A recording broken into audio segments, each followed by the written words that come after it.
이제 수능에서 제시될 때는 아마 이렇게 뭐 제목이 나올 거니까, 그쵸? 제목을 한번 보면 이 제목을 보고 내가 이거 연계해서 공부했던 거다 아니다 라고 먼저 판단이 될 수도 있을 거고, 또는 어떤 뭐 시험지 받자마자 그리고 나서 무슨 전이라고 끝나면 일단은 뭐 고전소설일 확률이 높겠지? 왜냐면 이 전이라고 하는 거는 어떤 사람의 일대기를 얘기하는 거예요. 무슨 전이라고 하는 거. 근데 이제 유자소전 같은 경우는 고전소설이 아니죠. 현대소설이죠. 자, 그러면 이제 고전이라고 우리가 생각이 들었다면, 자, 먼저 생각하고 바로 질문에 들어가지 말고, 먼저 생각을 하고 들어가야 될 거 뭐가 있을까? 일단 시점. 항상 시점. 근데 시점은 크게 생각할 거는 없지. 3인칭 전지적 작가 시점이니까. 근데 그것만 생각하는 게 아니라, 생각할 게 없는 게 아니라, 3인칭 전지적 작가 시점이니까 원래 서술자는 뭐만 해야 돼? 응? 이야기만 할 거야. 그러면은 뭐까지 우리는 염두에 둬야 돼? 그치. 개입하는지. 개입하나? 어느 부분에서? 대화 부분? 아니, 서술 부분에서. 그래서 서술 부분을 읽을 때 조금 신경을 많이 써야 된다. 근데 심지어 이 문제는 여기 이 소설은 이 부분을 아예 문제화 시켰죠. 그치? 그러면은 우리가 나중에 문제화 될 가능성이 높다. 왜? 아니야? 자, 그리고 하나 더. 장면을 끊자라는 얘기예요. 그럼 장면과 장면 사이에서 이 장면 안에서 발생하는 인물관계를 생각해 볼 것. 그래서 인물관계를 정리하면서 우리가 좀 읽어줘야 된다라는 것까지 고전소설을 들어가기 전에 우리가 딱 마인드셋을 해야 된다. 이 두 가지밖에 없어요. 현대소설도 마찬가지고. 그럼 자, 이제 한번 보자. 자, 바로 읽을게. 이런 거 제일 싫어. 앞에 뭐가 없어? 응? 줄거리가 없어. 그럼 줄거리 파악 없어. 야, 줄거리가 없어. 줄거리가 없어. 어떻게 해야 돼, 그러면? 우리 줄거리가 없을 때 우리의 태도. 초집중. 초집중해야 돼. 진짜 초집중해 하셔야 돼요. 알겠지? 줄거리 없을 땐 초집중. 한번 해보자. 하루는 기운이 세잖아요. 죽기에 임하였더니 누가? 몰라. 집중하라고 그러니까 누가? 몰라. 문득 해산하니 여러 날 굶은 산모가 어찌 살기를 바라리오. 잠깐만 이거. 해산이란 말은 뭐니? 애기 낳는 거 모르면은 어휘 때문에 체크해야 돼. 해산하다라는 건 지금도 우리 나오고 또 이번에 수능 특강에 해산바가지라는 단어도 소설도 있어요. 아이를 낳는 거야. 여러 날 굶은 산모가 어찌 살기를 바라리오 라고 하는 이 말은 누구의 말이니? 서술자네. 그리고 그 산모가 어찌 살기를 바라리오. 살기를 바래 못 바래? 못 바랄 것 같아 라는 뭐야? 사건이야 사건이야? 오케이, 이거 생각이네. 그럼 여기가 뭐가 쓰였어? 서술자가 개입한 거죠 라고 생각을 해주셔야 된다고요. 문제에서 안 물어봤다고 그냥 넘어가지 말고. 그럼 지금 상황이 어떻다고? 안 좋다고. 여러 날 굶었어. 아기까지 낳았어. 살 수 있어? 못 살아? 못 살 것 같아. 그러니까 상황이 안 좋다라는 서술자의 생각, 상황을 요약해버린 거죠. 아까 서술자의 개입 세 가지 패턴 중에서 제가 상황에 대한 어떤 요약이라는 거 있었죠. 정신을 수습하여 태어난 아이를 보니 곧 남자이거늘 남자래요. 1일비는 무슨 말이니? he, be. 오케이, 됐네. 그치? 하나에 기뻐하고 하나에 슬퍼하면서. 또 탄식하고 한탄한대요. 그럼 탄식하고 한탄하는 건 누가 한 건데? 서술자가? 아니지, 요 인물이지. 그래서 하는 말이 대화로 이루어졌잖아. 그럼 이 대화의 기본 구도는 뭐야? 한탄과 탄식이겠지. 박명환제로 금섬이 죽고 얼매 또한 죽기에 이르렀으니 어찌 참혹하지 아니하리요 라는 인물의 대화. 누가 한 말이에요? 누군지 모르겠어. 근데 이 아이의 엄마겠죠. 그쵸? 그럼 박명이라는 단어는 여러분들 모를 거니까 또 체크 한번 해보자. 박명이 뭔데? 미인 박명. 그럼 미인은 박명하대. 무슨 말이야? 미인은 박명수로 왔는데 박명수는 아니야. 빨리 박명이 뭔데? 수명이. 짧다라는 건데 이 박자가 명자가 운명이고요. 수명이고요. 박자가 얇다라는 거예요. 얇다. 그러니까 길지 못하다. 알겠지? 박학다식도 알아야 되는데 박학다식. 박학다식. 그때 박자 깊이 있게 하는 거야? 아니야, 얇게 하는 거야. 알겠지? 자, 그럼 이제 누구 죽었어?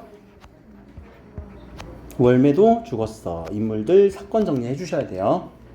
하여 아이를 안고 이르되 내가 살면 내 원수를 갚으려니와 이 지함 속에 들었으니 뉘라서 살리리요. 야, 지함은 뭐냐? 지함.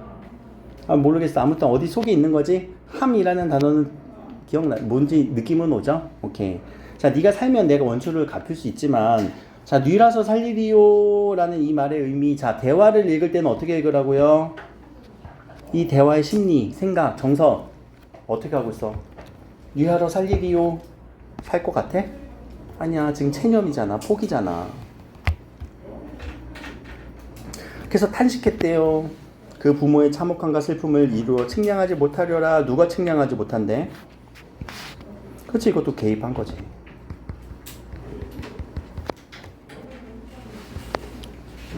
서술사의 개입이 들어가면 소설 읽기가 조금 더 편할 거예요. 그러나 우리는 이게 개입이라는 걸 체크해 주는 게 더 중요하죠.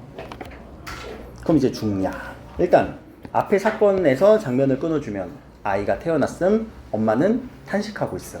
그리고 그 외 여러 명은 죽었음. 끝이네. 사건만 전달하면 돼요. 사건만 정리하면 돼요. 자, 원수가 아이씨, 이놈의 원수. 네가 내 원수냐?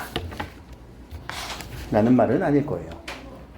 자, 이 원수라는 단어 처리합시다. 이게 원수가 뭐냐면 여러분 혹시 우리나라의 국가 원수 누군지 알아요?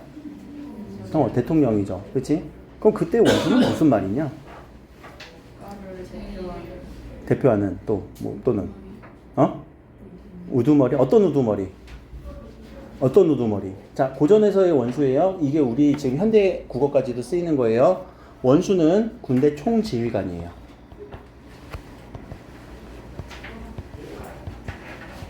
군대 총지휘관을 원수라고 해요. 그러니까 이거는 지금 어떤 직분을 준 거지. 그럼 우리나라의 원수는 군대를 총지휘할 수 있는 능력이 있어 없어? 있지. 그렇죠? 군대의 총지휘관이다라는 거 이 말로 꼭 처리를 해주셔야 됩니다. 자, 천축말을 채찍질하여 필마단기로 3일 만에 황성에 득달하니라 라는 말 누가 누군지 모르겠지만, 자, 말을 채찍질했고 필마단기는 무슨 말인지 모르겠지만 넘어가시고, 황성은 무슨 느낌이 드니? 황성. 그렇지, 황제가 있는 성이라고 하는 전형적인 고전소설의 패턴. 우리가 황제를 얘기를 하는 그 소설이네. 그리고 군대 총지휘관이니까 분명히 이거는 어떤 전쟁과 좀 연결될 수도 있어요. 원수는 그냥 나오진 않거든요. 전쟁일 때만 나오거든요. 그럼 이 원수는 얘들아 어떤 신하가 원수가 될 수 있니? 자꾸만 원수 이러니까 넌 내 원수야 이거 아니라고. 신하가 될 수도 있어. 왜? 너에게 대원수의 자격을 주느라. 근데 황제가 열받아서, 왕이 열받아서 내가 그 직접 출발하면 걔가 원수가 되는 거예요. 알겠죠? 그러니까 이거는 총지휘관이니까 여기서 왕이 될 수도 있고요. 어떤 영웅적인 모습을 그리는 신하가 될 수도 있어요. 자, 이때 조씨가 다시 형틀을 차리고 월매를 잡아내어 형틀을 올려매고 엄히 취재하며 유부인이 간 곳을 묻되 종시 승복하지 않고 죽기를 재촉하는지라. 왜 이렇게 어렵네 진짜. 다시 하나 더. 누가 그런 황성에 득달했어? 원수. 근데 원수는 누구야? 몰라. 그러니까 여기서 계속 우리는 누구지? 이걸 계속 우리는 질문을 던져놔야 되거든. 이거 질문 던지라는 얘기를 내가 나중에 이제 이따가 우리 독해할 때 할 건데 계속 질문 던져야 돼. 이거 뭐야? 그럼 얘는 누구였어? 애 엄마인 건 알았어. 근데 애 엄마가 누군지 우리 이름 될 수 있어 지금? 못 되지. 원수는 누가 원수인지 이름 될 수 있어? 못 되지. 오케이. 자, 이때 조씨가 다시 형틀을 차리고, 형틀은 뭐 하는 거니? 형. 브라더? 형, 벌을 내리는 틀이잖아. 형틀에 잡아매거라! 주리를 틀어라! 이런 말이야. 그럼 조씨가 형틀을 차린 거지? 그럼 벌을 주려는 사람이네? 조씨는 일단, 그럼 인물이니까 체크. 월매를 잡아내요. 월매를 잡아냈대. 형틀에 올렸대. 그럼 벌 받는 애 누구? 월매. 잠깐만, 월매 아까 죽지 않았냐? 죽기에 이르렀어. 오케이, 죽기에 이르렀네. 그럼 다시 정정. 알겠지? 뭐 잘못 읽을 수도 있어. 근데 그때마다 우리 앞에 가서 정정하면서 정리하면서 그게 정리예요. 그냥 쓱 읽고 넘어가는 게 아니라고. 자, 어미 취죄한다. 취죄라는 건 뭐니? 죄를 묻는 거예요. 자, 그래서 유부인이 간 곳을 묵되 유부인. 그래. 여자겠네. 유부인. 근데 여기서 이제 슬슬 우리는 한번 유추해볼까? 유부인은 앞에서 나왔던 아이 엄마지 않을까? 라고 잠깐 추측. 그냥 추측만.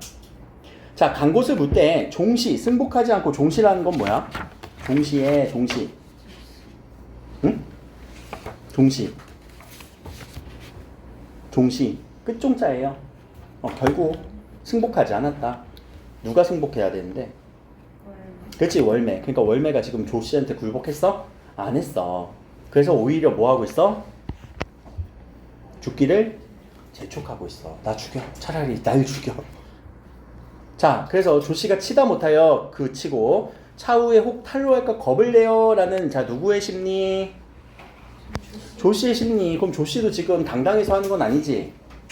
탈로날까 겁을 내고 있지. 자, 이런 심리까지도 우리는 체크해 주시는 게 되게 좋아요. 인물 정리하고 사건 정리하고 심리까지. 가만히 수건으로 목이 메어 거의 죽게 되었더니 뜻밖의, 자, 승상이 필마로 들어와. 그럼 이때 필마라는 단어, 아까 앞에서 단기 필마, 필마 단기라고 하는 말인데, 필마는 무슨 말이니? 필마. 말. 필은 말 셀 때 우리 뭐라고 세? 한 필, 두 필? 한 마리, 두 마리. 한 필의 말이라고요. 그러니까 말 한 마리로. 단기는 뭘까? 단기 속성. 그게 아니라 우리가 이 기라고 하는 말이 뭐냐면 어떤 대상을 세는 거예요. 대상을 셀 때 몇 기, 몇 기, 몇 기라고 이렇게 세요. 그래서 우리 영어에서 서수 말고 무슨 수가 있어? 서수, 기수. 기수, 서수 이러잖아. 수량을 셀 때 우리가 기라고 얘기를 하는 거예요. 그래서 기수서수, 기수서수 이렇게 얘기하잖아. 원은 기수야, 서수야? first는? 미안해, 갑자기 영어에서. 수량을 하는 거야. 그럼 단이라는 거는 몇 개? 하나. 혼자. 그래서 필마 단기는 한 필의 말, 그리고 혼자. 이렇게 온 사람이 원수였어요. 근데 이 원수가 들어왔니? 갑자기 필마로 들어온 사람은? 아니지. 그 사람은 누구였어? 승상이었어. 자, 그럼 원수랑 승상이랑 같은 사람일까? 아닐까? 맞아? 같은 글자야? 원수, 승상? 같은 사람이라고 연결해 줄 거야? 안 해줄 거야? 난 모르겠어요, 아직은. 확실하지 모르겠어. 근데 왜 이렇게 우리는 원수였던 사람이 승상이 될 수도 있을까? 한 사람이 여러 개의 뭘 가질 수 있어? 직위도 가질 수 있고 직분도 가질 수 있고 벼슬도 가질 수 있어요. 이 승상이라는 단어는 벼슬이에요. 그 사람의 벼슬이 높은 사람. 승상이라는 거는 우리 지금으로 생각하면 국무총리라고 생각하시면 되거든요. 아까 원수라는 거는 뭐라고요? 군대 총지휘관. 전쟁에 있을 때는 원수라고 부르고 전쟁터를 떠나갖고 이제 들어오면 승상이라고 부른단 말이야. 오케이? 그래서 일단 연결해보자 라는 거지. 왜? 말 타고 들어올 사람은 지금 한 명밖에 없으니까. 자, 말에서 내려 정이 들어오더니 문득 한 여자가 백목으로 이거는 모르겠지, 백목. 근데 목을 메었대. 월매래. 잠깐만, 월매 아까 목에다가 뭘 감싸고 걸렸니? 흰 수건이지. 그래, 백목은 흰 수건을 얘기하는 거예요. 이 백목이라는 거는 천을 의미하거든. 목이라는 거는. 그럼 이렇게 설정하게 만든 사람은 누구였어? 조씨가 다 만든 상황이지. 오케이. 자, 그래서 바삐 끌어놓고 살펴보니 유혈이 낭자하여 피죠. 정신을 모르는지야. 정신을 모른다는 거는 정신 차리지 못한다라는 말이겠지. 즉시 약을 흘려 놓으니 이습한 후 정신을 차려 눈물 흘리며 인사를 차리지 못하니 승상이 불쌍히 여겨 이에 약물로 구호하며 쾌히 정신을 진정하거늘. 뭐가 말이 이렇게 어렵지만 아무튼 정신 차렸대 못 차렸대? 한 번에 차렸어? 두 번에 차렸어? 오케이, 그거까지 생각을 해줘야 돼. 나중에 한 번에 정신을 차렸다 뭐 이렇게 내용일치 문제로 나올 수도 있으니까. 자, 원수가 이때는 또 원수래. 진짜 이렇게 왔다 갔다 하는 거. 왜 이렇게 왔다 갔다 하게 만들어? 여러분들 어려우라고. 그럼 결국 이 원수가 승상이었다는 걸 여기서 연결할 수는 있겠지. 왜? 승상이라고 불렸던 사람이 사람을 구하고 여기서 이제 다시 원수라고 얘기를 했으니까. 여기서는 연결 가능하지. 그쵸? 자, 연고를 물었대요. 이때의 연고는 첫 번째, 바르는 연고다. 두 번째, 연세대와 고려대다. 미안해. 이거는 연고는 이유겠죠. 이유를 자세하게 물으니 자 월매가 정신 차렸으니까 이제 이실국 다 얘기해야 되겠지. 이제 나 도와줄 사람이니까. 그래서 금섬은 죽었어요. 유씨 부인은 화를 피하여 지함 속에 계셔요. 라고 그 지함 속에 있는 유씨 부인. 그러면은 아까 얘기했던 이 사람은 유부인이라는 걸 우리는 여기서 확정 지을 수가 있어요. 처음부터 확정 못 지어. 이걸 어떻게 지어? 안 그래? 자, 고하다 라는 말은 뭐예요? 고하다. 이건 뭐야? 말하다. 그치? 그러니 승상이 분하여 급히 분하다라는 말은 뭐니? 화가 나서, 그치? 열받아서 월매를 앞서오고 구렁에 가보이니 유부인이 있어요. 구렁은 아까 지함. 구렁텅이를 우리 지함이라고 얘기한 거지. 유부인이 월매의 양식에 의지하여 겨우 목숨을 보존하다가 해산하여 복중이 허한 중 월매가 옥중의 고남에 어때 양식을 뭔 말이야 이거? 그러나 우리는 이해했을 거예요. 월매가 옥중의 고남에 고나다 곤란한 처지지? 어찌 양식을 이으리오? 양식을 이으다 라는 말은 무슨 말이니? 양식을 이으리오. 월매가 양식을 이으리오 앞에서 어떻게 의지했다고 했어? 처음에 유부인은 월매의 양식에 의지를 했대요. 월매가 조금씩 넣어줬나 봐. 근데 이어서 옥중에 지금 곤란한 상황이니까 어찌 양식을 이으리오? 누가? 월매가. 양식 넣어줬다 못 넣어줬다? 못 넣어줬다라고 추측하고 있지. 누구의 추측? 서술자. 그래서 서술자가 지금 이 상황에 대해서 다시 한번 정리해 주는 거지. 그동안 음식을 넣어줄 수 없었어 라고. 그래서 여기서도 서술자의 개입이 일어났죠. 자, 여러 날을 절곡함에 기운이 쇠진하고 지기가 일신에 사무치니 몸이 부어 얼굴이 변형돼 능히 알아볼 수가 없습니다. 아이고, 알아볼 수도 없을 만큼. 그래서 그 가련함을 어찌다 측량하리. 아이고 불쌍해라 라고 또 서술자의 개입. 뭐 이렇게 개입이 많이 나와? 자, 아이와 부인을 월매로 하여금 보호하라 하고 내당에 들어가. 내당이란 단어는 꼭 처리하세요. 내당. 어디를 얘기할까? 내당. 내자가 안 내자. 당자가 집. 그러니까 집 안쪽. 우리가 양반들 집은 집이 한 채만 이렇게 독채가 있지 않지. 여러 채가 이렇게 해서 담벼락으로 이렇게 둘러서 있잖아.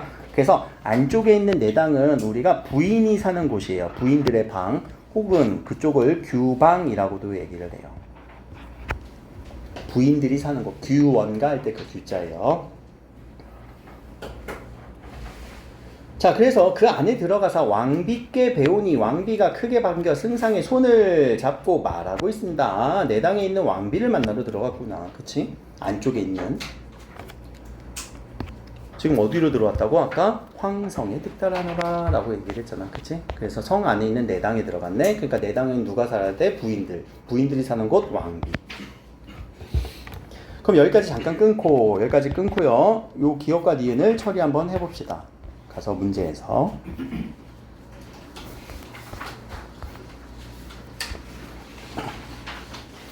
자, 이 보기가 이제 진짜 너무 중요해요. 제가 지금 뭐 개념 수업 하면서 얘기하는 거는 뭐 수능이고 논술이고 그거 구분 안 해요. 무조건 중요한 거예요. 무조건. 알겠지? 이 자체만으로도 하나의 개념이고 이게 제시문으로 제시가 돼서 나올 수가 있으니까. 그러면 자, 보존소설에서는 서술자가 개입하는 경우가 많이 있다. 서술자의 개입을 얘기하는 거고. 첫 번째는 인물의 행위나 상황에 대한 가치 판단. 두 번째는 감정 표출. 세 번째는 요약 줄거리. 네 번째는 앞서 벌어진 사건 정리. 다섯 번째는 미래의 이야기 제시. 여섯 번째는 서사의 흐름을 차단. 그랬을 때 효과는 속도 조절. 서사의 흐름을 의도적으로 차단했다. 그래서 이야기 속도 조절한다라는 거는 우리가 독자에게 말을 건네면서 어떻게 됐을까요? 이런 느낌이라고. 자, 그러면 이렇게 6가지의 개념들을 제시하고 나서요. 자, 이거 약술 논술 하시는 분은 꼭 기억하세요. 이 부분 어디다가 밑줄 쳐? 감정을 표출한 부분에다가 이렇게 기억을 주고 이 부분이 나온 곳을 찾아 쓰세요. 그 문장을 찾아 쓰세요 라고 제시가 된단 말이에요. 안 나올 것 같지? 나온다고. 꼭 준비하시라고. 그래서 항상 지금 제가 이렇게 소설 읽으면서 수능 특강 기준으로 이렇게 얘기를 할 건데 수능 특강의 보기를 가지고 문제화 시켜요. 알겠죠? 그랬을 때 이 6개의 부분을 가서 우린 공부할 때 그럼 어떻게 해야 돼? 내가 감정표출이라고 했다고 여기가 나오겠니? 아니, 다른 데가 나오겠지.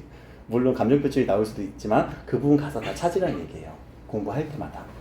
그러면 지금 잠깐만 이거 기억 니은 풀려고 하는 게 아니야. 개입 가서 보자. 여기 첫 번째 개입. 내가 개입은 다 써놨잖아.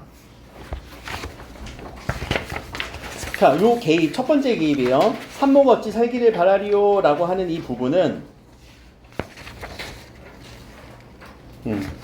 자, 몇 번째 유형에 해당하니? 아까 우리 1, 2, 3, 4, 5, 6 했을 때 산모가 어찌 살기를 바라리요? 1번 1번이지. 상황에 대한 가치 판단. 상황에 대한 판단이죠. 얘 못 살 것 같아. 상황을 판단해 버리는 거야. 그래서 그렇게 여러분들이 가서 나중에 연결해 주시면 되는 거고. 두 번째 개입은요. 이게 A 마지막 부분의 개입은요. 슬퍼 이거지. 슬퍼. 참혹함과 슬픔을 측량하지 못하리로라. 측량할 수 없을 만큼 그 슬퍼라고 감정 표현한 거지. 오케이. 그렇게 가서 찾아주시면 되고요. 또 하나 더. 월매가 옥중에 고남에 어찌 양식을 이으리요 라고 하는 부분은 뭐예요?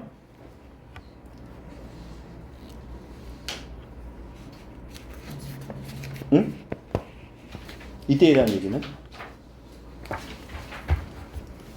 어찌 양식을 이으리요? 양식 그전 제공하지 못했어 라고. 그동안 양식을 제대로 못 줬어. 오케이. 그 앞에 잠깐만. 앞서 벌어진 사건을 정리한 거지. 앞서 벌어진 사건.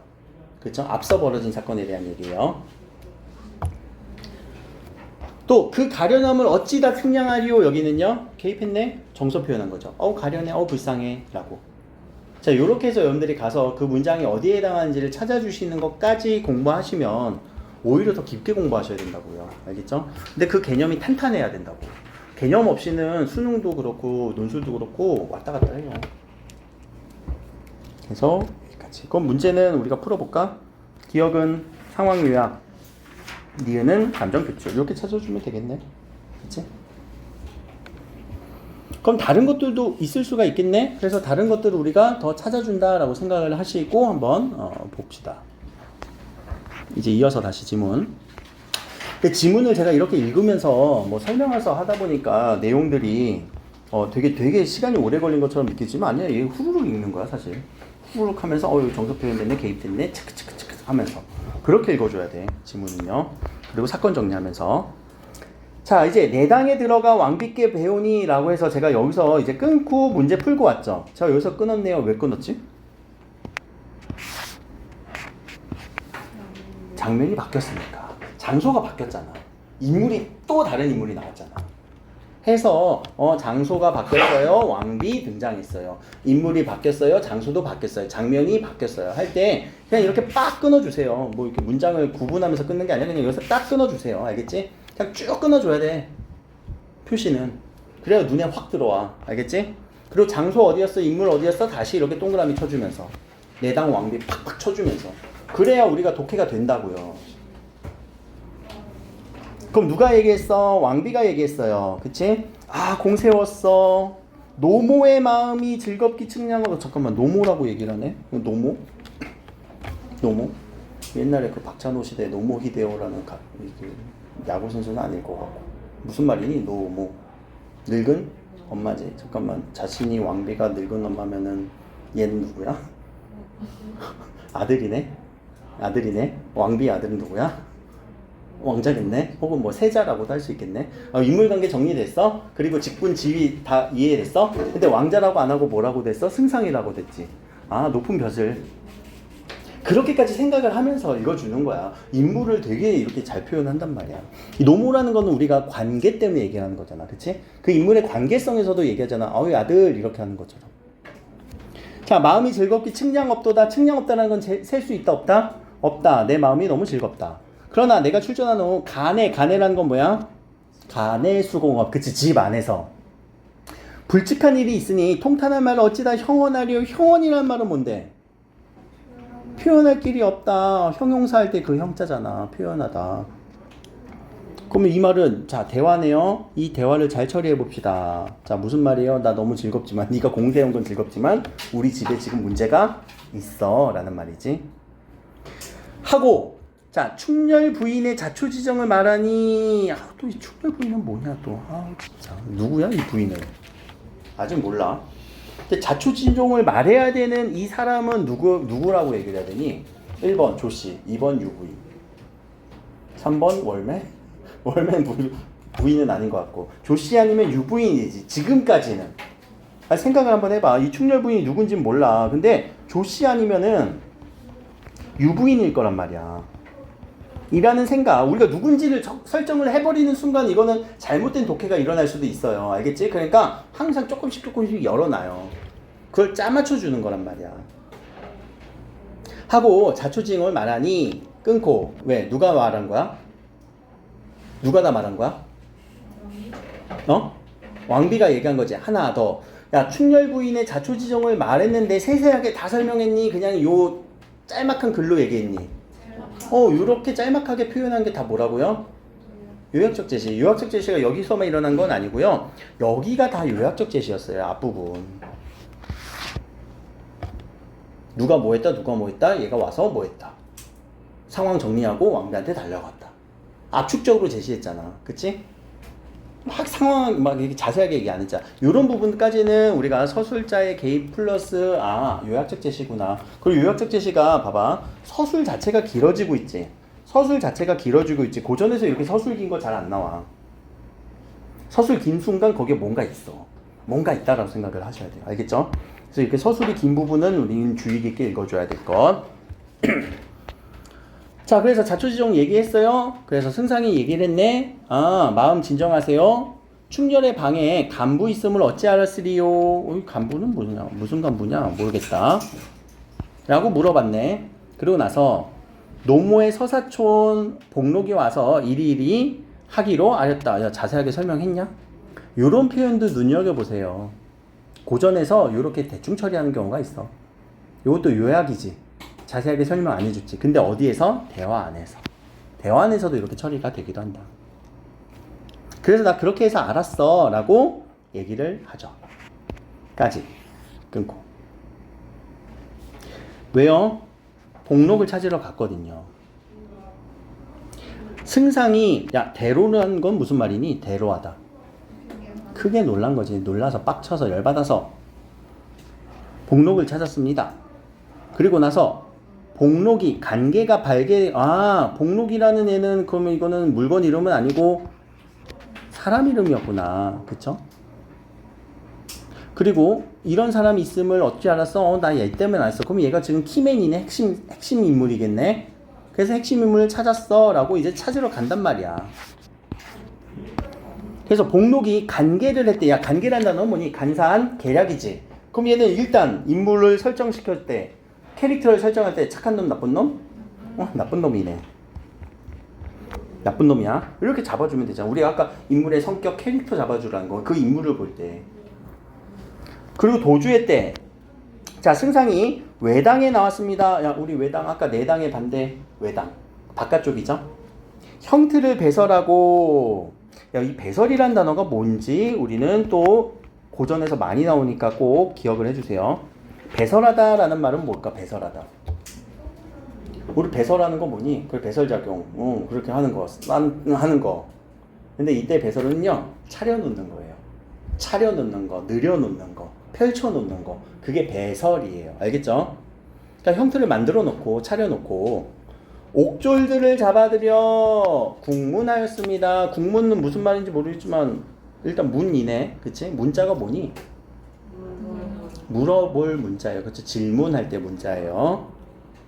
자, 너희들 옥중이 죽은 시신이 충렬 부인이 아닌 줄 어찌 알았으며 충렬 부인이 아닌 줄 어찌 알았으며 그 말을 누구더라 했니? 라고 은이치 말고 바른 대로 아래라 라고 하는 자 요렇게 우리가 각주 나온 부분은 어떻게 처리하라고요? 빠르게 읽고 핵심만 체크.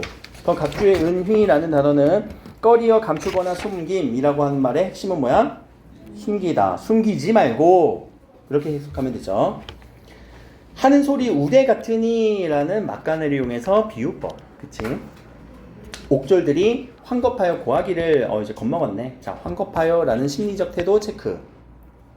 소인이라는 거는 자신을 낮춰서 얘기한 거지. 어찌 알았겠습니까? 마는 염습할 때 보니 염습이라는 단어 알아 몰라? 모르면 빨리 넘어가고 알면은 처리하고 몰라? 넘어가. 자, 모르겠어. 오케이, 그치. 염할 때 시신 이렇게 처리하는 걸 염한다라고 얘기를 해요. 모른 척하고 넘어가자. 그래. 어려운 단어는 일단 모른다 생각하고 뭐 할 때 보니 얼굴과 손길이 곱지 못하여 부인과 다름을 소인 등이 의심하여 서로 말할 적에 정렬 부인의 시비. 잠깐만, 여기는 또 정렬 부인이네. 앞에서는 무슨 부인이었어? 누가 죽었어? 충렬 부인이 죽었었어. 죽은 시신은 충렬 부인이야. 그럼 죽은 충렬 부인 이제 시신을 우리가 염할 때 보니까 아닌 것 같대. 그래서 정렬 부인의 시비라는 단어는 저번에도 얘기했었죠. 뭐예요? 시비는? 여자종. 그렇지, 여종. 금년이가 지나가다 듣고 묻기에 소인 안면에 얽매여 말하고 행여 누설치 말라 당부할 뿐이요 후일은 알지 못합니다 라고 얘기를 했네요. 이거 그 패턴이네. 제가 똑똑히 봤습니다요. 충렬 부인 아니는 거 똑똑히 봤습니다요. 그래, 누구한테 얘기했느냐? 정렬 부인 12 금년이에게 얘기했습니다요. 다른 놈은 없습니다요. 이거네. 알겠지? 그럼 지금 상황 정리됐어? 지금 죽은 시신 걔가 아니었대. 충렬 부인이 아니었대. 잠깐만, 그럼 충렬 부인은 아까 여기 충렬 부인 나오지 않았냐? 충렬 부인의 자초지종? 그럼 충렬 부인은 우리 누구라고 생각을 했어? 조시아님이 유부인이지. 모르겠네 아직도. 근데 아무튼 얘는 어떤 상황이었어? 죽음의 상황이었지. 근데 죽음의 상황인데 실제 죽은 거야, 안 죽은 거야? 안 죽었다라고 생각은 할 수 있겠지. 왜? 시신이 어땠으니까? 바뀌었으니까. 라고 승상이 들은 또 대로했대. 왜 또 화를 내냐? 칼을 빼어 서한을 치며. 서한은 뭘까? 몰라도 괜찮아. 아무튼 칼로 친 거지. 그래서 좌우를 꾸짖어 금년을 바삐 잡아들어라 라고 해서 이제 금년을 오겠네 하고 여기서 잠깐 또 끊어주세요. 왜? 인물이 이제 등장할 거니까. 그래서 장면 끊고 생각하고 열받았네, 빡쳤네, 그치? 자, 서한이라는 거는 책상이라고 생각하면 돼요. 책서자에 우리 책장 안자. 그래서 이거는 책상이라고 생각하시면 돼요. 자, 호령하니. 자, 노복들이 잘 때 노복은 무슨 단어? 노복의 노자와 12의 비자가 합쳐서 노비가 된다고 했죠? 남자종을 의미합니다. 그래서 금년을 잡아다가 개하에 끌리니. 개하라는 단어는 무슨 말이니? 혹시 아는 사람? 계단 아래라는 말이에요. 종종 나옵니다. 자, 고성은 큰 소리로 묻고 있지. 자, 옥졸의 말 누구에게 말했냐? 바른 대로 얘기하라. 자, 금년이가 홍비백산의 때 무슨 말이야? 홍비백산 체크. 그치, 이 사람의 심리 지금 정서지? 놀랐다. 그럼 혼비백산은 뭐냐? 혼이 백산, 백갈래로 흩어졌다라는 거야. 정신없다라는 얘기야. 자, 아래기를 정렬 부인이 금은 많이 주며 개교를 가르쳐. 개교라는 거는 그러면 잠깐만, 좋은 거 안 좋은 거? 그럼 누가 가르쳤어? 그럼 정렬 부인이 우리 체크하자. 얘의 우리 캐릭터 좋은 사람, 나쁜 사람?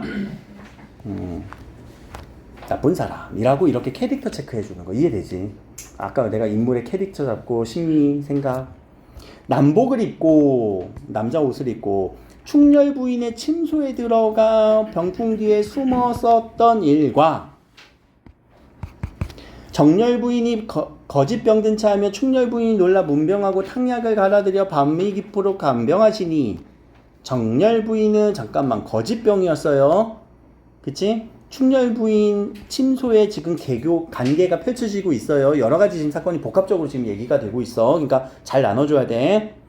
그리고 잠깐 낫다 해서 충렬 부인더러 그만 침소로 가세요 라고 해서 어이쿠 걸려들었네. 마지못하여 침소로 가니까 조부인이 또 나오네. 그럼 이때는 조씨겠네. 성복록을 청하여 금은을 주고 왕비침전에 두세 번 참소하던 말을 성복록을 청했다? 무슨 말인지 몰라서 잠깐 넘어가고 금은을 줘서 왕비 침전에 두세 번 참소했대요. 참소라는 말은 뭐야? 참소하다. 모르면 모르는 대로 넘어갈게. 모르는 척 해보자. 자초지종을 고했대요. 왕비가 그래서 뭐 했대요? 탄식하고 통곡했대요. 아유, 내가 불명하여 악녀의 꾀에 빠져 애매한 충녀를 죽일 뻔했으니 아이고 내가 어떻게 현부를 대면하리요. 그럼 지금 이 왕비는 지금 이 상황에 대한 얘기를 알아요, 몰라요? 다시. 충녀 부인을 내가 죽일 뻔했네. 충녀 부인을 죽일 뻔했네. 알아요, 몰라요? 알게 된 거지. 그치? 알게 된 거지. 지금 여기서 내가 죽일 뻔했네. 진짜 죽일 뻔한 거지. 왜? 앞에서 침소에 누가 뭐하고 있었어? 남복하고 남자가 남자 복장 입고 여자가 남자 복장 입고 충녀 부인 방에 있었단 말이야. 그래서 앞에서 원수가 물어봤어. 뭐라고 물어봤냐면 어찌 그렇게 간부가 있음을 어찌 알았습니까? 라는 이 간부라는 단어가 이 단어만 알았으면 금방 처리가 되거든요. 근데 간부가 뭐냐면 간통하는 남자를 얘기해요. 그러니까 썸 타는 남자, 바람 피는 남자. 어떻게 충전의 방에 그거 있었으면 알았어요? 왕비가 얘기하니까 왕비가 뭐라고 얘기했어? 이리이리하여 알았노라. 이리이리하여 알았노라. 그러니까 이리이리를 자세하게 설명 안 하고 어디서 설명한 거야? 여기서 설명한 거야. 그런 구조. 그런 구조가 되게 힘들어요, 사실. 그쵸? 여기서부터 자세히 아는 거죠. 그러니까 여기부터 이 사건의 전말이 누구의 말에서 입에서 나오는 거예요? 그래서 오케이, 금년이의 말에서 우리가 알게 되는 거죠. 그래서 이제 금년이의 말을 얘기를 해서 너 누가 이게 말했느냐 했고 이제 금년이가 다 실토하는 거지. 다 실토하는 거잖아 여기서. 그쵸? 그럼 여기서 이제 몰랐던 거. 성복록을 청하여 금은을 주고 왕비 침전에 두세 번 참소했다. 참소라는 말은 뭐냐면 모함이라는 말이에요. 어휘 공부를 계속 겸해서 하라는 얘기가 고전에서 이런 어휘들만 빨리 처리가 되더라도 무슨 내용인지 파악이 가능한데 그런 것들이 못하다 보면 놓치는 부분들이 조금 미스가 발생할 수 있어. 근데 지금 내가 오히려 모르더라도 그 상황 속의 맥락 속에서 처리하는 방법으로 읽고 있잖아요. 자, 성복록을 청했다라는 얘기는 이거는 그 왕비한테 가서 직접적으로 인사하는 그런 걸 의미해요. 그런 행동들을 의미해요. 그러니까 불명예 때 왕비가 얘기한 거지. 내가 불명예 때 명하다, 명령하는 게 아니라 밝을 명자예요. 그럼 불명은 뭐예요? 팔지 못해서, 내가 똑똑하지 못해서, 내가 사리분별을 못해서. 악녀의 꾀에 빠졌대. 그럼 이 악녀는 누구? 꾀를 부렸던 사람 누구? 어떤 부인? 정렬 부인. 그래서 정렬에 꾀에 빠져서 충렬을 죽일 뻔했구나. 무슨 낯으로 현부를 대면하리요? 그럼 대면할 수 있다, 못한다? 그럼 이때 현부는 누가 의미할까? 누가 될까? 나 그 사람 못 만날 것 같아. 응? 현부? 이때 현부라는 단어는 일단 모르겠다. 현부. 남편일까? 현재의 부인일까? 미안해. 요 현자는 현명하다의 얘기야.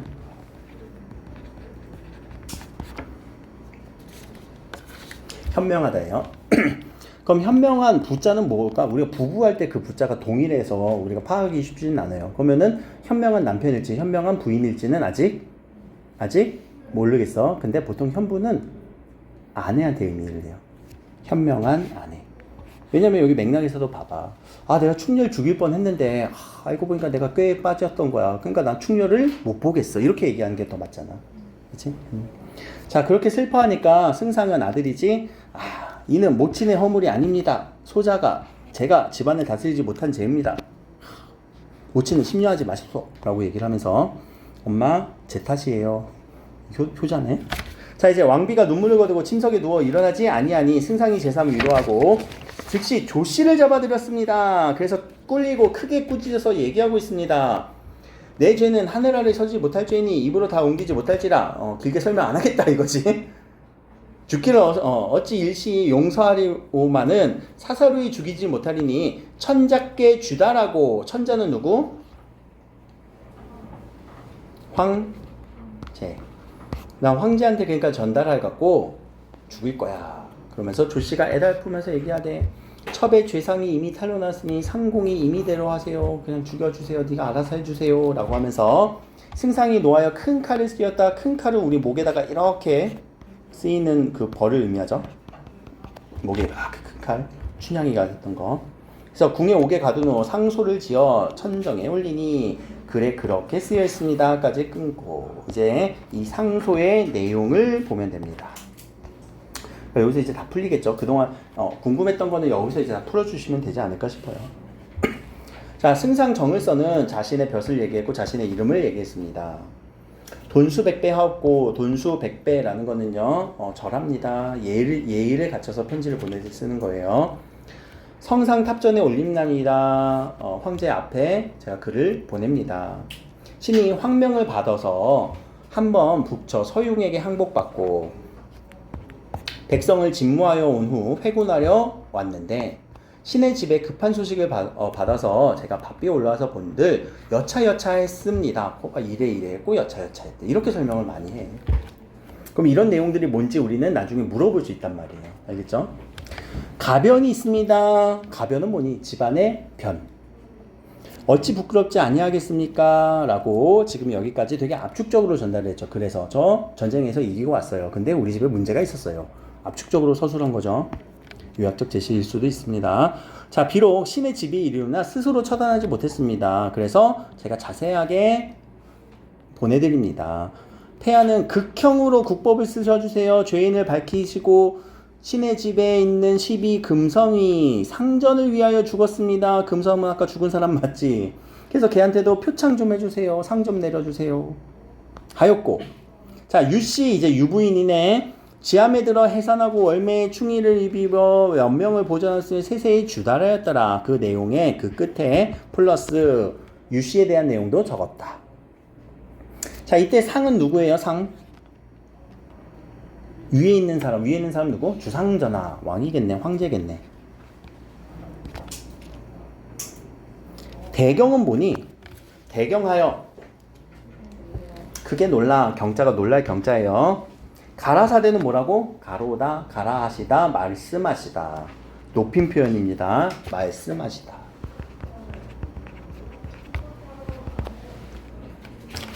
승상 을선이가 국가의 공을 여러 번 세워서 짐에 주석지신이라. 주석지신 무슨 뜻? 핵심만 딱 얘기해봐. 중요한 신하. 그치? 간에 이런 해괴한 변이 있으니 어찌 한심하지 않으리요? 한심치 않으리요? 야, 이 한심한 놈아, 이게 아니라 마음을 놓지 않을 수 없다. 그래서 왕명을 내렸다. 정렬과 금년, 나쁜 놈이지. 전고에 짝이 없으니 죄상이 전고에 짝이 없다라는 말은, 자, 옛날에 이런 일 없었어. 그래서 당장 참수해라. 극형이네. 자, 하니 여러 신하가 얘기하고 있어요. 자, 여인의 죄가 중하옵니다. 그런데 얘 조왕의 딸이에요. 잠깐만, 조왕의 딸이면은 황제의 딸이야? 아니야? 왜? 왕의 딸이잖아. 자, 이때 여러분들 좀 이해를 하셔야 되는 게, 이게 중국, 이 고전소설의 배경이 중국이란 말이에요. 그럼 이 중국 배경으로 이루어진, 우리 고전소설인데도 항상 중국에서 펼쳐져, 이야기들이. 그럼 중국은 중앙 집권이 아니라 지방 분권이거든? 우리 봉건 영주제거든? 들어봤지, 다? 그래서 황제가 중심에 있고요. 이 황제와 뭐 이렇게 친인척 아니면 뭐 이렇게 결혼, 뭐 사돈의 팔촌 또는 뭐 그 지방의 영주들을 임명을 해요. 뭘로 임명을 해요? 왕으로 임명을 해요. 그런 중국 소설의 배경이란 말이에요. 그래서 이 왕의 딸이야. 그 왕의 딸을 이렇게 와서 지금 결혼을 맺은 거네. 그치? 결혼을 한 거네. 누구랑? 정을선이랑. 그래서 조왕의 딸입니다. 그럼 여기 이제 조나라 왕의 딸입니다. 그러니까 좀 생각을 해주세요. 그리고 승상의 부인이야. 그러니까 차명은 너무 심한데 다시 전교를 내려주세요. 전교라는 건 명령 내리는 거예요. 그래서 사사하다라는 것도 내려준다라는 거예요. 사사하다라는 건 알려주다, 내려주다. 그러니까 그거를 천자가 옳게 여겨서 답을 내리십니다. 그러면 자, 옳게 여겼다라는 건 뭐야? 납득된 거야? 수긍한 거야? 그럼 처음에 선택한 거랑 내용이 달라진 거지? 이런 행동까지도 처음에는 죽이라고 했는데 아닌가 봐. 살려주긴 하나 봐. 그래서 이제 답장을 내렸네요. 어떻게 답장을 내렸어요? 이건 답장의 내용이네. 집에 덥이 부족하여 경사 높고 병개가 일어내 매우 잠겨하도다. 다 내 탓이다. 비록 그러나 정렬은 승상의 부인이야. 네 부인이잖아. 그리고 특별히 약을 내려 집에서 죽게 하나니 잠깐만 죽는 건 마찬가지네. 앞에서 뭐 했는데 참형이었고 여기는 그래도 사약 받으라고 한 거고 그리 처리하라. 그리고 금성과 열매는 고금에 없는, 고금이란 단어도 일전에 없는, 옛날에 없는 똑같은 말입니다. 옛날과 지금에도 없는 충비이니, 이때 비자 시비 할 때 비자죠. 충성스러운 시비이니 충정문을 세워라 하고, 자 승상이 사은했습니다. 감사, 은혜에 감사하다. 은혜에 감사하다. 퇴거하여 즉시 조씨를 수제하여 사약한 후 금년은 머리를 베고, 금년이는 댕강, 조씨는 사약을 받으라 라고 했네.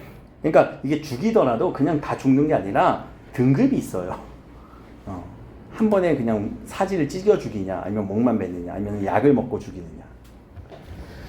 자, 나머지 죄인은 경중을 분가하여 금섬은 다시 완곽을 갖춰 예로서 장례하고, 다시 예로서 장례했습니다. 그리고 부모는 속량하였습니다. 속량이란 말은 뭐예요?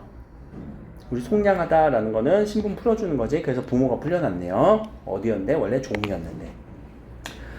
자, 그래서 향화를 받들고 금성을 같이 하여 충렬 집어넣어서 대가를 지우고 노비 전답을 후하게 줘요. 평생토록 했습니다 라고 하는 내용. 자, 이렇게 공부를 만약에 하고 나시면 앞으로 수능 특강 공부를 여러분들이 스스로 좀 할 때 이 전체 줄거리 해제 주제가 어디에 있다고요? 해설서에 있어요. 그럼 해설서를 펼친 다음에, 자, 지금 읽었던 내용에서 지금 딱 본문에 해당하는 내용만 밑줄 한번 쳐보자.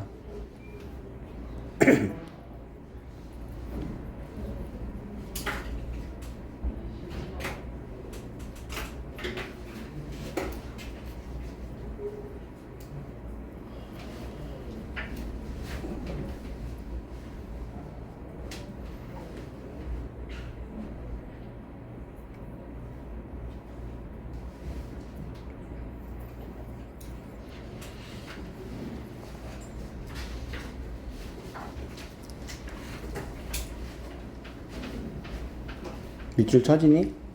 상당히 앞부분이 이런 내용이 있었어? 싶을 정도로 이 내용이 엄청 길어요. 그러니까 이런 이야기들을 이제 옛날 사람들이 너무 짧으면은 소설 안 읽는단 말이야. 그럼 길게 여러 사건들을 껴갖고, 옛날에 뭐 유튜브가 있었어, 뭐가 있었어, 인터넷이 있었어, 뭐 페이스북이 있었어, 없단 말이야. 오로지 이렇게 읽을 수 있는 책밖에 없단 말이야. 그러니까 이런 책을 읽으면서 그런 재미를 느끼는 거죠.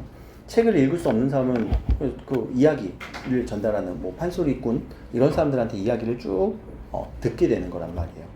여기잖아. 을선이 출정한 사이, 그렇죠? 그리고 충렬부인 오해하게 했습니다. 정렬부인이 충렬부인을 오해하게 했습니다. 그래서 시어머니 누구? 아까 노모라고 했던 왕비지. 시비의 도움으로 살아났습니다. 그래서 을선에게 편지 보내고, 요 부분이 빠졌네. 요 부분이 없었지. 그치? 요 부분이 없었어요. 그리고 정렬 부인이 조씨였고, 조씨가 정렬 부인이었구나. 그리고 충렬 부인과 아들을 구하고 행복한 가정을 꾸린다라는 처벌하는 요 부분이 나왔었던 거죠. 그럼 자, 요새 수능의 패턴이라고 해서 만약에 이게 나온다면 이 부분이 나올 가능성도 있어요. 살짝 어떻게 해서 겹치게 해서. 예전의 수능 패턴은 우리가 그러니까 작년 9월 기준이에요. 2023년 9월 기준으로 이제 패턴이 조금 바뀌었어. 대통령이 이제 명령했잖아. 이상한 데서 하지 말라고. 그래서 소설이 살짝씩 겹쳐주는 느낌은 있어요. 그래서 이 부분을 좀 눈여겨서 여러분들이 한번 생각을 해보시라. 이 내용이 무슨 내용인지 말고 본문 찾아서 읽으라는 얘기가 아니라, 이런 내용도 있었어? 근데 그 전의 패턴은 뭐냐면, 그 전의 패턴은 연계가 되더라도 어디서 연계될게? 여기서 연계됐어. 여기서 연계되니까, 난 분명히 정일선이 전쟁에 나갔다가 돌아와서 충렬부인 구해주는 얘기만 알고 있는 정일선 전인데 앞부분에 이 내용은 정일선이 있어? 아니지, 정승상의 아들 일선이지. 응? 그렇게 된단 말이야. 이러다 보니 이게 무슨 말이나 돼? 그게 연계야? 완전히 다른 느낌이지. 자, 그래도 여러분들은 전체 줄거리라고 해서 여기가 메인이긴 하지만 어디까지는 알고 있어야 된다고요? 좀 확장시켜서 역으로는 좀 알고 있어야 돼요. 그러면은 어떻게 알아야 돼요? 인물관계도만 그려주시면 돼요. 그럼 여기 누구 나왔어? 정승상. 그리고 아들 을선. 인물관계도 어떻게 그릴래? 이렇게 되죠. 자, 을선이 유승상의 딸인 추연을 보고 상사병이 들어요. 잠깐만, 성을 보자. 을선의 성은 뭐야? 정. 추연의 성은 이추연. 상사병이 든다. 관계. 사랑. 하트. 자, 이렇게 해서 인물 도식화, 사건 도식화 해주라는 얘기예요. 항상 우리 수특 연계들은. 자, 그리고 정씨 집안의 청혼으로 두 사람은 혼약에 하게 됩니다. 정씨 집안, 그러니까 남자 집안이 먼저 청혼하는 게 국룰이에요. 고전 룰이에요. 알겠지? 자, 혼약하게 되는데, 자, 계모 노씨가 추연을 시기합니다. 계모니까 누구의 계모이겠어? 추연, 여기서 아무튼 계모가 있네. 얘를 추연을 시기하고 있네. 그래서 사촌 오빠를 시켜 추연을 모함합니다. 그리고 을선이 떠나고 억울한 나머지 죽음에 이르게 된 추연은 홀령이 대해 배회하고, 잠깐만, 얘는 벌써 죽었어?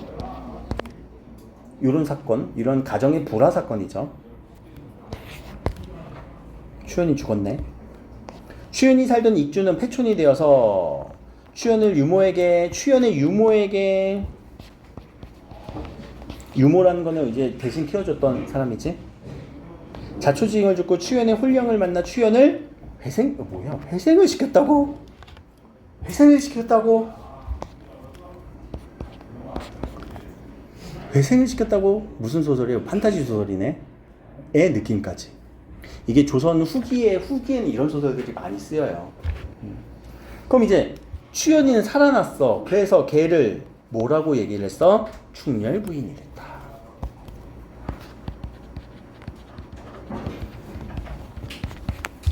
오케이. 자, 을선은 사랑을 받으나, 자, 을선이 또 다른 부인이 있어요. 어디에 있다? 초왕의 딸인 정렬 부인 조씨가 조씨 일을 시기합니다. 그럼 얘는 이제 정을선 말고 여기서 정렬 부인이 있겠네. 그래서 누구와의 싸움? 충렬 부인과 정렬 부인의 어떤 대립구도.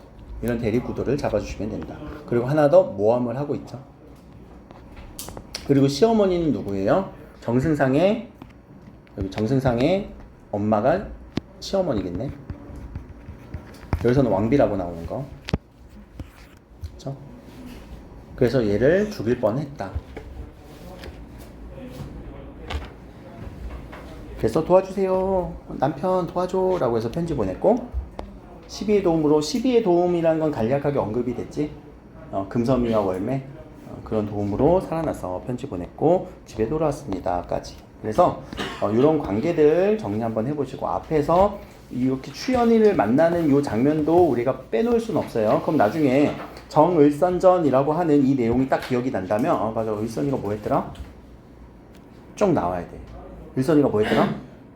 짝사랑해서 결혼했다가 죽었는데 살아나서 충렬 부인 됐는데 또 다른 부인이 시기해서, 이 정도의 스토리 정도는 여러분들 정일선전 하면서 나와야 된다고요. 왜냐면 정일선전은 얘들아 가정소설이라고 내가 얘기했었지? 그치? 그래서 이 가정에서 일어난 불화에 거기에 초점을 맞추면 되는 거니까. 그럼 앞부분은 어디에 해당하겠니? 여기는 애정소설 부분에 해당돼요. 애정소설의 전형적인 부분. 그럼 애정소설 부분에서 우리가 어떤 갈등이 일어나? 둘의 사랑은 쉽게 이루어져 안 이루어져? 안 이루어졌지. 안 이루어진 부분도 어디? 추연이가 죽었대. 네, 그래, 그 부분. 그래서 그 부분이 애정소설 부분으로 나올 수도 있고, 뒷부분은 가정소설의 유형으로도 나올 수도 있고. 알겠죠? 그래서 애정소설, 가정소설은 겸직해서 겸해서 많이 나오게 되고, 심지어 또 영웅소설이랑 겸하기도 해요. 어느 부분이 출제되느냐에 따라서 우리가 그 소설의 주제 유형을 정리할 수 있는 거고, 하나 더 해제에서 우리가 꼭 확인해야 되는 부분이 있어요.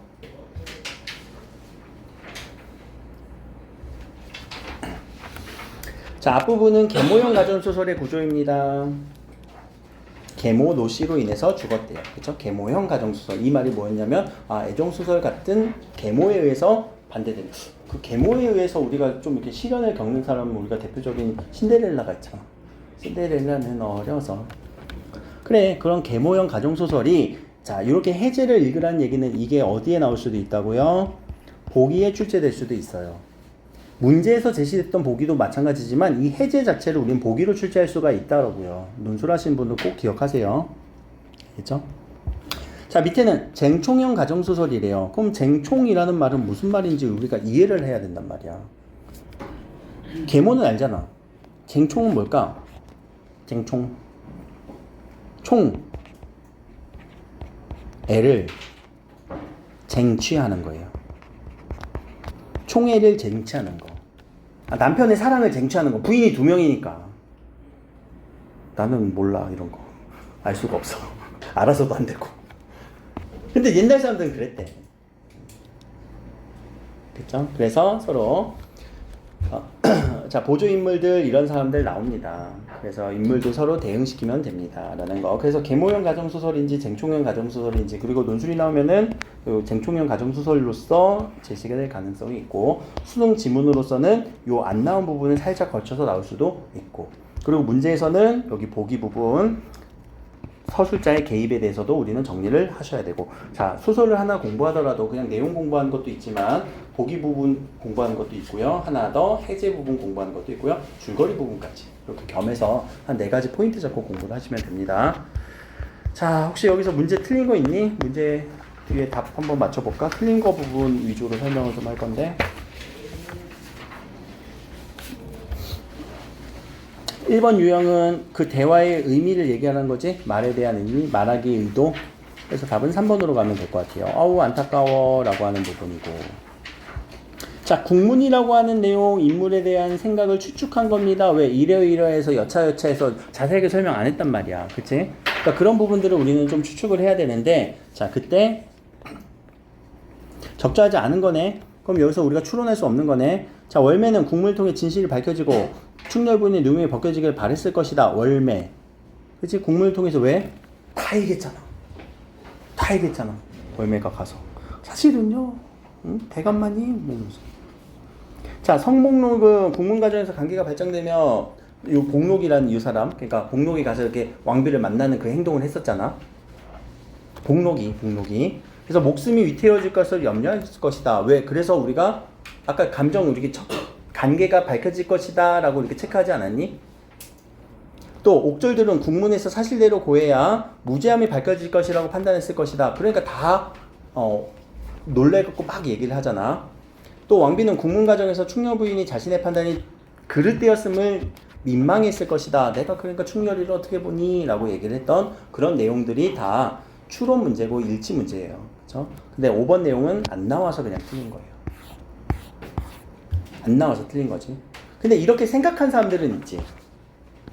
조항에 따르자 정렬 부인이니까 처벌을 감해주세요 라고 얘기했던 사람이 있지. 누구? 신하들 혹은 그것에 설득당한 황제까지. 그래서 그런 내용들 정도까지만 연결해 주시고요. 자 여기서 이제 요 보기가 뭐라고요? 해제 부분을 계모형 가정소설, 쟁총형 가정소설 이런 식으로 해제 부분을 그대로 낸단 말이에요. 모든 보기가 이렇게 출제되지는 않아요. 큰 특징이 있을 때 출제한단 말이에요. 그래서 정렬부인 조씨 갈등 구조 얘기하는 거고 보조인물들 활약 얘기를 하면 됩니다. 그래서 자 권선징악이라는 주제 의식. 자 권선징악 옆에다가 우리 써놓자 유교적 가치관. 유교적 가치관. 그래서 이 가정소설 같은 경우는요 유교적 가치관의 그 내용들 그럼 유교적 가치관은 뭔데? 지조를 다해야 되고 그치? 절개를 지켜야 되고 충성을 다해야 되고 효도를 다해야 되고 그래서 이런 착한 사람은 복을 받고 나쁜 사람은 벌을 받는 그래서 이런 유교적 가치관이 많이 투영되어 있습니다 라는 얘기. 자 그리고 이게 복이라고 한다면 작품에 대한 복이죠. 그치? 작품에 대한 설명이니까 이 작품에 대한 설명을 쭉 잘 읽어주시고 문제를 풀었어야 되고 자 반대로 2번의 보기는 뭐예요? 이게 문학이론이라고요. 그래서 문학이론이 제시되는 보기들은 확실하게 분석을 좀 해주세요. 알겠죠? 그렇게 한다면 자 4번이 어디가 틀렸더라?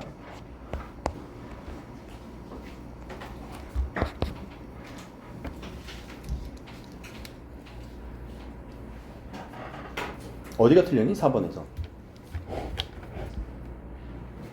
일단 자 금섬과 월매는 두 사람 모두 본받으려는 인물 맞아? 맞아? 맞니? 금섬이랑 월매 맞아? 네. 응. 그럼 어디가 틀렸어? 천자가 직접 언급. 청자가 직접 언급한 건 아니잖아. 네. 직접 언급한 건 누구야? 응? 월매? 월매가? 을선이가 얘기했잖아. 을선이가. 그치? 을선이가 통해서, 을선을 통해서 언급이 된 거잖아. 그쵸? 그래서 그 부분이 틀렸어요. 직접이라는 거. 그럼 이거 잠깐만 여기서 빼보자. 이렇게 빼면은, 요렇게 지워버리면, 천자가 취하고 있다는 점에서, 그러면 선택지 맞아요. 이렇게 되면 선택지가 맞아버린다고. 이거 가로 쳐주세요. 그래서. 말 바꾸기 엄청 잘해, 이런 문제들. 직접 언급만 딱 지워버리면 이거는 맞는 선택지가 돼버려. 알겠지? 그러니까 이렇게 선택지 읽을 때 되게 부분 나눠서 질문 많이 던져야 된다라는 얘기예요. 오케이. 자, 여기까지가 이제 정일선입니다. 요거는 다음 주에 요 뒤에 옥림몽하고 우리 훈계자손가는 물론 시조긴 하지만 같이 할 거고요. 앞부분에 있어서 뭐 수능 문제 그동안에 이제 수능이라든가 뭐 적성이전, 뭐 숙향전 또는 창성감미록 이런 것들은 다 가정소설이거든요. 그래서 가정소설의 패턴 뭐라고? 권선징악에 있고 또는 나쁜 놈과 착한 놈으로 구분이 될 거고 가정 내에서 불화들이 일어날 거예요. 그러니까 그런 내용들을 한번 읽어보시면서 가정소설이 어떤 유형인지 좀 감을 잡으라고 드린 거고 그것을 한번 풀어오시는 거. 알겠죠? 앞에 기출문제에 대해서는 그냥 간단하게 풀고 연비를 보시고 항상 뒤에 이렇게 제가 올해 이제 제시된 수능 특강에서 또는 나중에 이제 수능 완성까지 될 거야. 그 지문들을 넣을 때는 그것까지 공부하시고 또 수능 특강으로 한 번 더 공부하시고 그렇게 해서 정리를 해 두셔야 돼요.